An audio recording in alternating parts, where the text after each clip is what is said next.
mbokk yi gannaaw bu ñu sant yàlla julli ci Yonent bi sallallahu alayhi wa sallam maa ngi nuyu ñi nga xam ni tey mooy sunu gan yi ni wuyu si di le parti Rewmi di la section communale de Tivaouane te ki ko jiite di sunu frère Matabara Seck ànd ak le doyen Abdourahmane Sarr ànd ak sunu jigéen bii di Fat Sall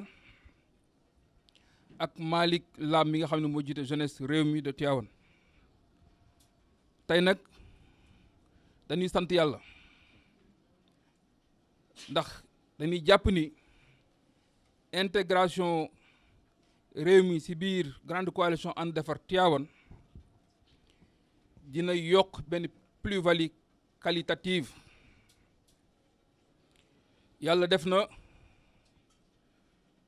comme ni ko Matabara waxee léegi lii bu yombee dañ koy sante d'abord le doyen Abdourahmane Sarr ak sunu frère Lamine Diouf de Rewmi ndax ñoom dox nañ ci guddi dox nañ ci bëccëg toog nañ di benn yoon di ñaari yoon ba tey ñu jël décision tey def officialiser la coalition ànd defar te biir Rewmi ñëw bokk ci. maa ngi nuyu aussi sunu frère bi nga xam ne tey moo fi représenté waa parti socialiste bi Mamadou Diouf jiite jeunesse socialiste bu Tivaouane Matabara ñu ngi lay wax ni yow ak waa militant Rewmi yëpp amuñu seen fay ndax yaakaar naa ni du man rek maa la talal loxo mais may sant yàlla bi nga defee sa choix si la coalition ànd defar de Tivaouane may sant yàlla bi nga amee confiance ci la coalition ànd defar di ñaan yàlla mi dara tawul yaakaar bi ak confiance bi yàlla bu ko yàlla tas ñun nag li ñu boole dafa rëy mooy Tivaouane ndax defe naa ni depuis 2014 la fi élection locale yi mujjee am tey yàlla def na nous sommes en 2021 ñi waajal élection yi janvier 2022 ma jàpp ni ku bëgg Tivaouane xool Tivaouane tey war ngaa demander un changement boobu nag moo war ñu tàllal suñu loxo ay doomu Tivaouane di woowaati doomu Tivaouane pour un rassemblement doomu Tivaouane yëpp ñëw ñu àndandoo pour yóbbu Tivaouane vers la voie de l'émergence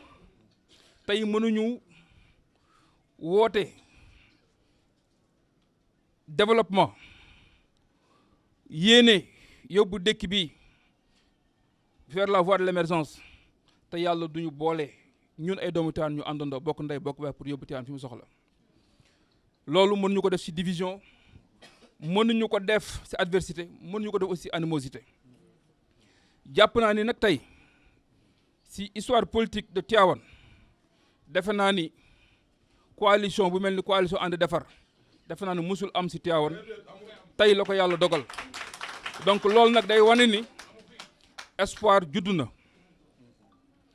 bu ma nee espoir juddu na mooy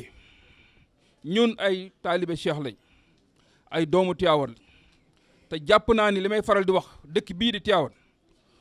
li ñu fi maam Seydi Hadji Malick jàngal ci diine dara keneen mënuñu ko jàngal waaye dëkk bi dafa tardé ci wàllu infrastructure loolu nag dafa jot ñu jóg taxaw ñu bokk ndey bokk bay xool fii metti Tivaouane ñu fexe ba andi ci ñu fexe ba saafara ko donc nag Matabara maa ngi ñaan yàlla ànd bi yàlla bu ci yaakaar tas. après concertation bi ñu taxawee waxtaan ci suñu biir plusieurs fois xool landerneau politique bi au niveau de Tivaouane